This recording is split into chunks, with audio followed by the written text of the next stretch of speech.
Hello everyone, welcome to GameTech UK and a review video for the VR section of Ace Combat 7. There's 3 missions in total. It's not going to be a complete playthrough, the video would just be too long. I'm going to condense it down to all the important bits, talk about the things I like, talk about the things I don't like, and just generally show you through it. Top right of your screen, there will be a playlist popping up for all my PlayStation VR content. If you're interested in that, feel free to subscribe. And of course, Ace Combat 7, both in 2D and VR, will be coming to the channel as well. So if you're interested in any of that, feel free to subscribe. But let's get on with today's video. So here we are, Mission 1, Ace Combat, PlayStation VR. Try not to move my head around too much, keep it nice and steady for you. This is about the third time I've done this and it's still so impressive. You really feel totally and utterly immersed in this aircraft. We're just about to take off. Look at the amount of detail going on, all the activity. We're going to see one of my fellow pilots there take off. This is really good. As you can see, I'm using the Ace Combat HOTAS in my flight chair, and what an experience. What an experience, let me tell you.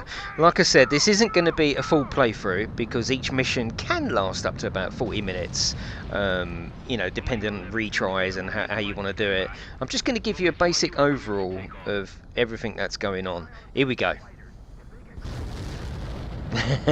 Now the only problem is being arcade, look, it does pretty much most of it itself. Look, I haven't even touched the controls and it's basically putting me where the game wants it, which isn't a huge problem. I don't mind that it's not that, you know, flight sim, and I can just get on and enjoy the dogfight, and I like that. Graphically, this is stunning on the PlayStation VR. Look down there, look. I mean, it really truly is a very, very impressive title. One of the most fantastic effects I've seen on the PlayStation VR so far is this. As you go through the cloud, look at all the water droplets. It really is ultimate. I love it. Absolutely love that effect. Right, where's my guys? You can see them on the radar there. They're going the other way. So let's go back here. You can use the one of the buttons on the HOTAS to change. You can see there. You can change your radar, and obviously you can select your weapons from there as well. Just zooming in so you can see what I mean. Right, okay, let's get there. And look at the sun just glinting through. The canopy. It looks fantastic. Actually, this is one flight sim where you can actually see the canopy. I don't know whether you can see it. You can see scratches and condensation on the inside there. Really does add to the immersion. The amount of times I play a flight sim and it really does look like there's no canopy there at all. I like that because you can actually see the scratches on the glass. But look at this. Look, I mean, you know, the first time I played this, it did leave me a little bit speechless because I was just like, wow, it's just so good, so good. If you're a seasoned VR veteran, sickness isn't going to be a problem here. There's none of them comfort options, and rightly so as well. It's a flight sim. You know, if you're new to VR and you play through the 3 missions, because there is 3 missions in this, if you play through them straight away, you are going to feel ill if you are new. If you're not, you'll be totally fine. Some of the dogfights though, absolutely fantastic. Yes. But the way you can use your head to just look around, look how far my neck is back, and I'm still playing the game. It's part of the game. It's a mechanic, isn't it? You know, you can use your head to really see where your next target is.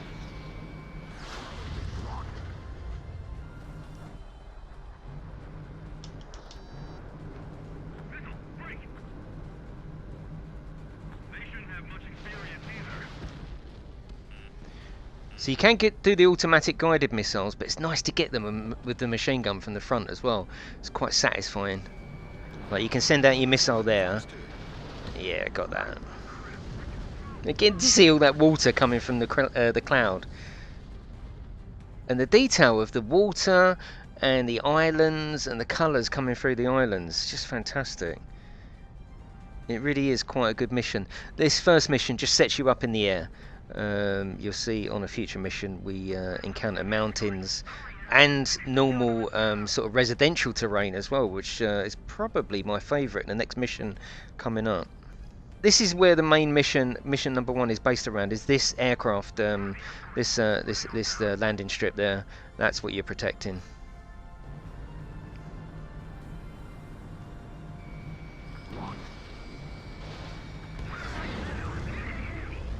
You really do feel like you are speeding through these corners.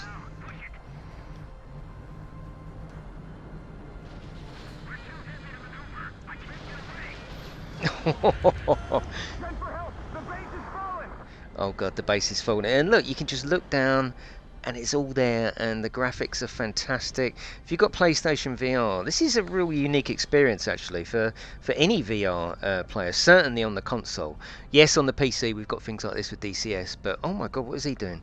On the console, this is a unique experience, and I tell you what, I guarantee that this will be your go-to title to show people. You know, we've all got them titles, haven't we, where you know you've got friends coming around that haven't experienced a VR.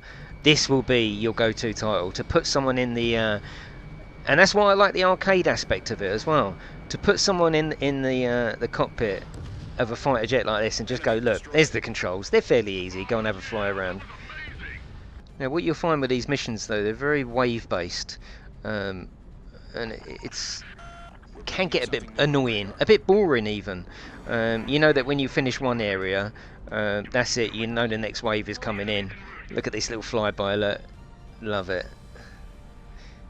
Yeah, it's a very wave based game, which again isn't a problem, but that's what it is. So the handling is full arcade. Yeah, there is two options, an expert and a basic. I've got it on expert. Can't really feel what it changes, to be honest with you.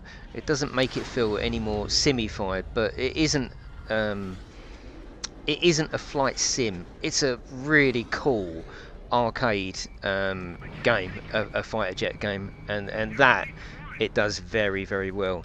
If you're going into this expecting a sim, yeah, you're going to be disappointed. Look at the water on the canopy. Love it. It's almost addictive. I want to keep flying into the clouds just to see that effect. It's one of the best effects. You can evade the missiles. They're pretty easy to evade. I'm sure on the hardest difficulty, it will be quite difficult to evade. But on easy and medium, they are fairly easy to evade. Right, let's send out, see what he's got. Yes, we got him. Nice. Can we send another one out? Yes. Oh, we just hit him. We just hit him. And look at this island. I mean, it's just really good VR. Really good VR. Let's fly through the smoke. Look at that. Why is the whole game not in VR? It can obviously handle the missions because I'm doing a mission now. That is very, very similar to the main game, the main 2D game. Why is there not more VR missions? That's a shame. Very, very immersive. One of the most immersive VR titles I've played. You really do feel like, although you've got your friends around you, you really do feel alone in this plane, and really vulnerable as well. The colouring up here as well, the hue of the sky, it's just amazing. You know, I'm so impressed with it graphically, and in its in its form of VR. It's just perfect. Just wish there was more, and I wish there was more variety of the missions as well. What I'm doing here, this is the game. You know, don't expect anything else other than what I'm doing here.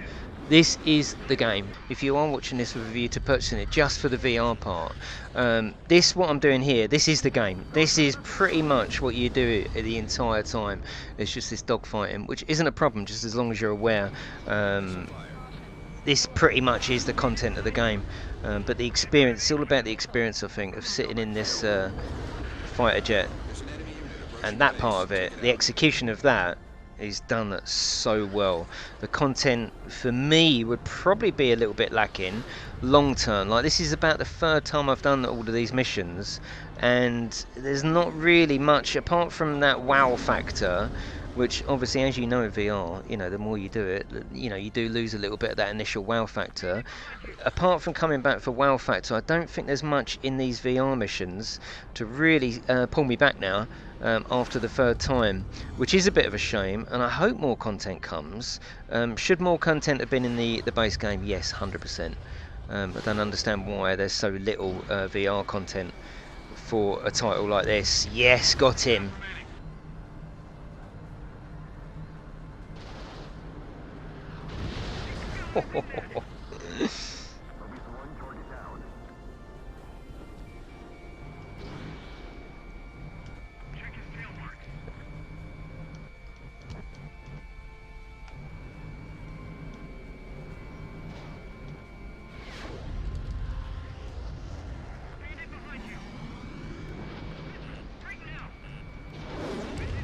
Yes, got him. I had to get him that time. I was chucking so much at him. Try again. Yes, nice one. And this bit, look at this, where you've got your crew behind you, flying beside you. Amazing. That is cool. Look, I'm sitting in my aeroplane with my geezer next to me, covering my back, and then you go through the cloud, all the water's there. Honestly, assault on the senses this is. Immersion wise, I don't think I've ever been so immersed in VR as I am now. Right, you're getting a missile and a machine gun as well. He had to go down. He had to.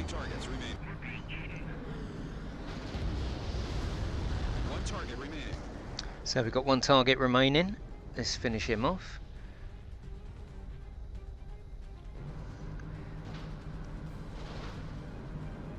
Obviously shooting ahead of the target. There is skill involved there at least.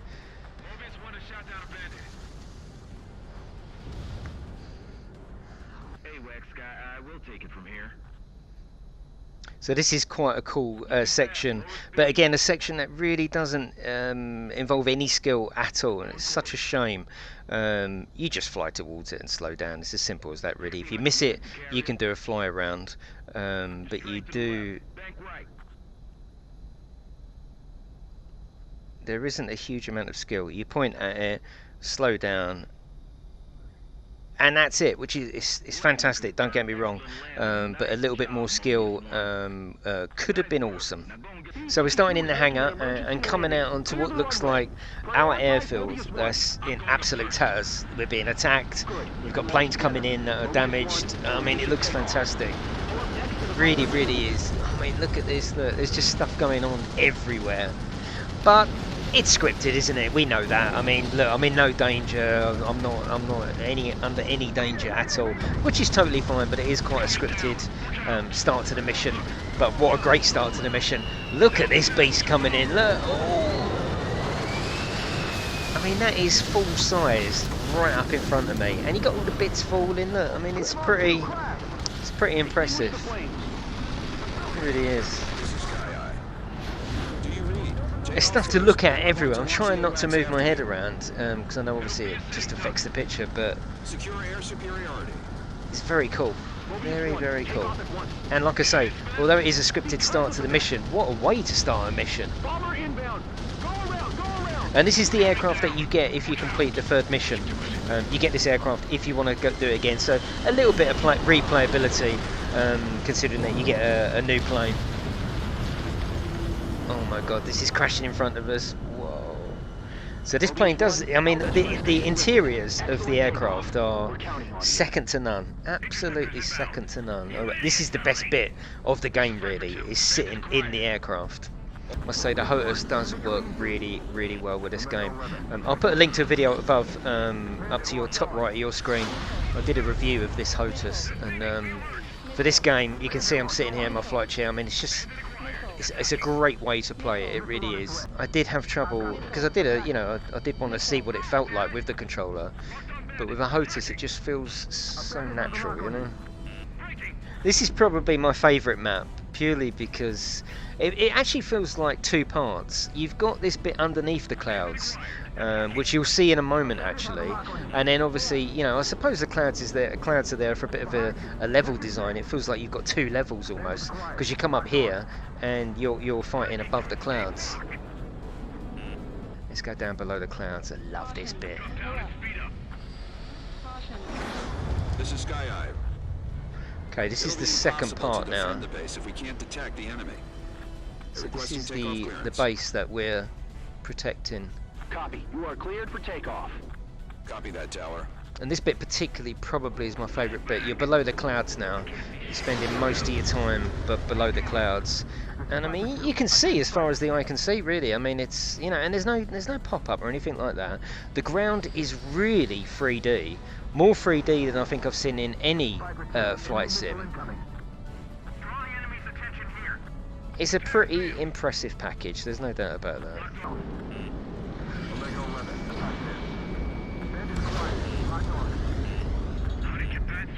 and you can hear the plane shake as it goes through there. If you spend too much time in the clouds, you can actually freeze up, and it becomes quite unresponsive.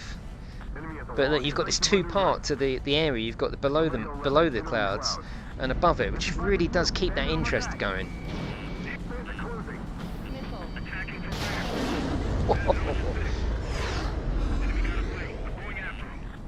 But the colouring of the sky, it all looks just so realistic. It almost hasn't got an art style to it. Like it just looks so, it looks so real. It looks like real life, you know. Look at these dark clouds here. Look at that. Wow. Okay, so let's go back and see how the base is getting on. All enemy aircraft confirmed down. Do a flyby. Radar detection range has expanded. Picking up enemy ground forces in area around East Substation. That substation powers the base. Defend the substation immediately. Mobius 1, you've been spiked. We can't go around. We have to hit them head on. Fox 2. Fox 2. Target down confirmed. Half the units taken out. Right, mission 3. Now, mission 3 graphically is outstanding. Flying around these mountains is really, really awesome. But it seems that mission 3 is the least interesting out of all of them. There's no build-up like with the other two missions. There was, you know, some kind of intro where you're taking off. You get chucked straight onto the top of the mountains on this one, and there's no ending to it as well. You basically finish the mission and it just fades out. So it is the weakest mission. But graphically and probably immersion-wise, especially when you go below the clouds here, it's just fantastic. It really, really is. I mean, this is quite special, isn't it? Look, we're actually flying below the clouds, below the tops of the mountains, and then coming up. It is fantastic. But really, in this one, it's just dogfight and wave upon wave upon wave of very similar aircraft. So we're not going to bother showing you that because you've already seen that. Let's have a little fly around the clouds, because that is the fantastic part of it there. Very, very good. Really is cool. And you can unlock, once you've done all 3 missions, I think I've already said, you can unlock free roam. So basically you can choose this map and just come and fly around it, and without the worry of failing a mission. But yeah, it's a bit of a shame, this one. As I say, graphically amazing, but a very bland final mission. So once you finish the 3 missions, you unlock the air show, which is basically up here on the aircraft character, watching them take off, and you can tell them what. Look at that! Look, it's so cool. You can tell them what moves to do as well. Omega 2, roger that. Okay, so we can tell them to do a touch and go. So you should see them come around, touch without stopping, and then take straight back off. So let's. Commence touch and go. Here they come. This exercise has the plane landing and taking off without stopping. It's pretty impressive. Here it comes. So there it is. What a fantastic implementation of VR, if a little bit lackluster on the content. As I say, 3 missions I don't think is enough, really, especially as the 3rd mission. As I said in the video, graphically it's fantastic, very impressive, but there's next to nothing to do in that one, just dogfight over and over again. It is a bit of a shame. I still don't understand why the entire game isn't playable in VR and 2D. I don't understand that, why they're separate missions. Is there more VR coming in the future? I hope so. I hope it's not going to be paid for DLC. I hope we get some free content and more missions along the way. So taking into account that there are only 3 missions in VR, it's hard to do 100% recommendation as a purchase if you're just going to play the VR. But putting that to one side, the experience you're going to get sitting in the fighter plane, punching through the clouds, feeling that water disperse off your canopy, taking down other planes in a dogfight is second to none. Don't underwrite the 2D side as well. I'm currently playing that. It's a fantastic, enjoyable game. Of course, it isn't VR, but it's still an enjoyable title. So that is it, everyone. I hope you've enjoyed this look at the VR version of Ace Combat 7. Feel free to subscribe. Check out the rest of my videos. I'm going to be doing live streams on Ace Combat as well. That is it, everyone. I'll see you in the next video.